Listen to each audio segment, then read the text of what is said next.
Perpindahan kalor dalam kehidupan sehari-hari. Halo semuanya, aku Lina. Setelah melihat video ini, kita akan belajar bersama tentang perpindahan kalor dalam kehidupan sehari-hari. Berikut adalah tujuan pembelajarannya. Kalor. Apa itu kalor? Kalor atau panas merupakan salah satu bentuk energi yang tercipta karena adanya perubahan suhu. Sedangkan perpindahan suhu dari benda yang bersuhu tinggi ke benda yang bersuhu rendah disebut dengan perpindahan kalor.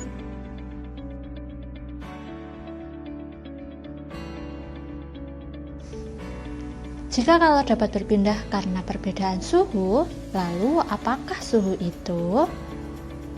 Suhu merupakan ukuran panas atau dinginnya suatu benda. Satuan suhu yang digunakan di Indonesia adalah derajat Celcius. Teman-teman tahu tidak alat yang digunakan untuk mengukur suhu? Sumber energi panas. Sumber energi panas antara lain matahari, api, dan listrik. Pada video sebelumnya, kita bisa melihat bersama jika Ibu Nuno memasak menggunakan kompor gas.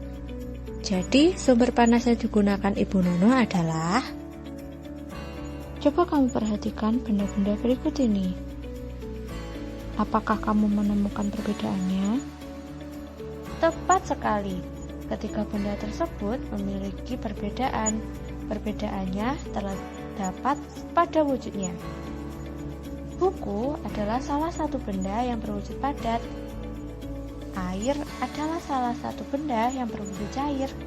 Sedangkan asap adalah salah satu contoh benda yang berwujud gas. Berdasarkan wujudnya, benda dibagi menjadi 3 jenis, yaitu benda padat, cair, dan gas. Benda padat merupakan benda yang memiliki bentuk serta volume yang tetap, serta dapat berubah karena perlakuan khusus, seperti dipotong, dipukul, atau disobek. Contoh benda berwujud padat antara lain rubik, batu, buku, dan lain-lain. Benda cair adalah salah satu bentuk dan wujud benda yang berupa cairan dengan sifat-sifat yang khusus dan berbeda dari benda padat dan benda gas. Contoh benda berwujud cair antara lain air, minyak, susu, dan lain-lain. Benda gas merupakan suatu bentuk serta wujud dari zat benda yang memiliki volume dan bentuk dengan kondisi berubah-ubah sesuai dengan ruangan yang ditempatinya. Contoh dari benda gas ialah udara yang memenuhi balon sehingga balon memiliki bentuk. Kira-kira wujud benda apa saja ya yang ada ketika Ibu Nuno memasak ikan? Pernahkah kamu mengamati baju yang sedang dijemur? Pernahkah kamu bayangkan bagaimana jika suatu benda mendapatkan panas secara terus-menerus? Suatu zat jika dipanaskan terus-menerus, maka zat akan mengalami perubahan wujud. Nah, perubahan wujud benda ini terbagi menjadi 6 macam loh teman-teman. 1. Membeku, yaitu benda cair berubah wujud menjadi benda padat. 2. Mencair, yaitu ketika benda padat berubah menjadi benda cair. 3. Menguap, yaitu ketika benda cair berubah menjadi benda gas. 4. Mengembun, yaitu ketika benda gas berubah menjadi benda cair.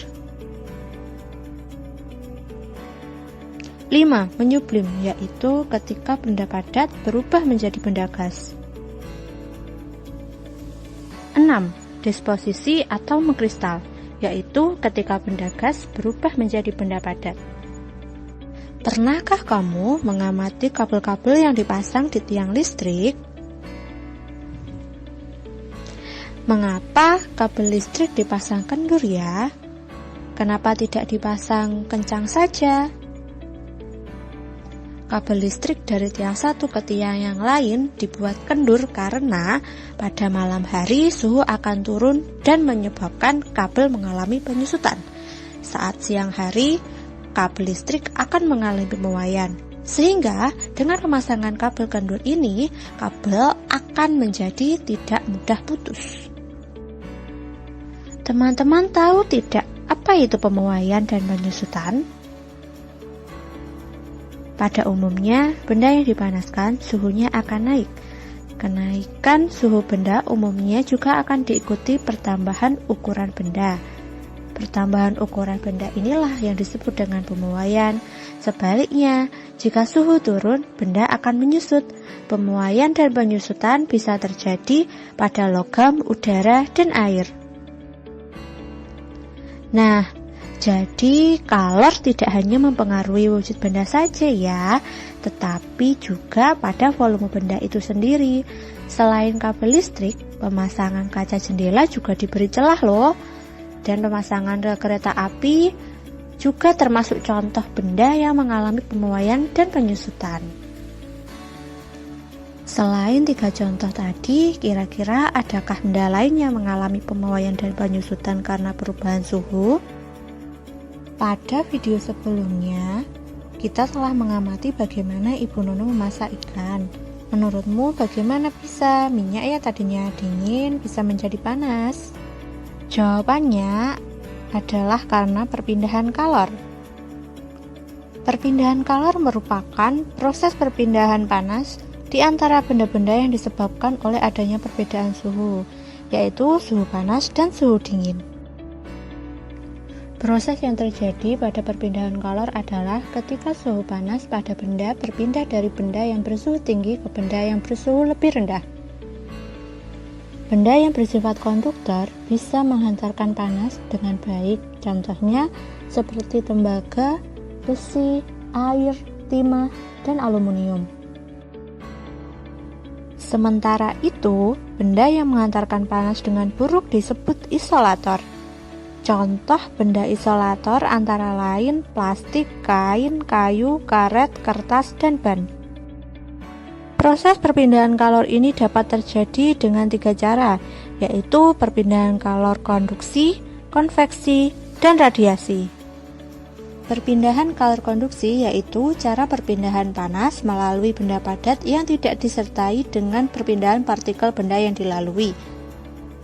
Seperti video sebelumnya, ketika Ibu Nunu lupa tidak mengangkat spatulanya dari wajan yang panas, ujung spatula yang dipegang lama-kelamaan akan terasa panas. Hal ini membuktikan bahwa panas merambat melalui spatula.